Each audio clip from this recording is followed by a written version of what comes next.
ఒక రైతుని పెళ్లి చేసుకుంటే కేరళ ప్రభుత్వం 10 లక్షల రూపాయలు డబ్బులు ఇస్తాం, చక్కగా మంచిగా పెళ్లి చేస్తామని చెప్తున్నారు. ఎవరైనా రైతుల్ని పెళ్లి చేసుకోమని చెప్పే ధైర్యం ఎవరూ చేయరు.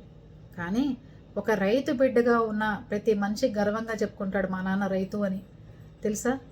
ఎందుకంటే వాళ్ళకి స్కాములు చేయడం తెలీదు, ఎవరిని ఇబ్బంది పెట్టడం తెలీదు, ఎవరి దగ్గరికి వెళ్ళి చేతులు కొట్టుకోవాల్సిన అవసరం లేదు. దర్జాగా టవల్ని భుజం మీద వేసుకుని ఆయన దగ్గరికి వచ్చి ఎవరైనా మాట్లాడాల్సిందే తప్ప ఆయన వెళ్ళి ఎవరి గుమ్మాల్లో నుంచోవాల్సిన అవసరం లేదు. సూపర్. ట్రాన్స్ఫర్ల కోసం వాళ్ళ కాళ్ళు వీళ్ళ కాళ్ళు పట్టుకోక్కర్లేదు, ఏమీ చేయకర్లా. రైతు అంటే పవర్ఫుల్ అన్నమాట. దేశ ప్రధాని కంటే కూడా రైతే పవర్ఫుల్. అందుకని రైతుల్ని చేసుకోండి అంటే మీ అమ్మాయి ఉంటే రైతుకి ఇచ్చేవాళ్ళ అని అడుగుతారు క్వశ్చన్ మీరు.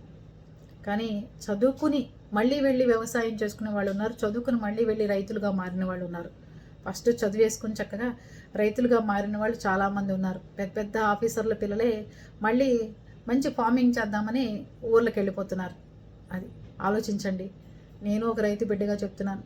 రైతు కూతుర్లు కానీ కొడుకులు కానీ మంచి ధైర్యవంతులు. ఎంత గొప్ప మనసు ఉంటుందో వాళ్ళకి తెలుసా మీకు?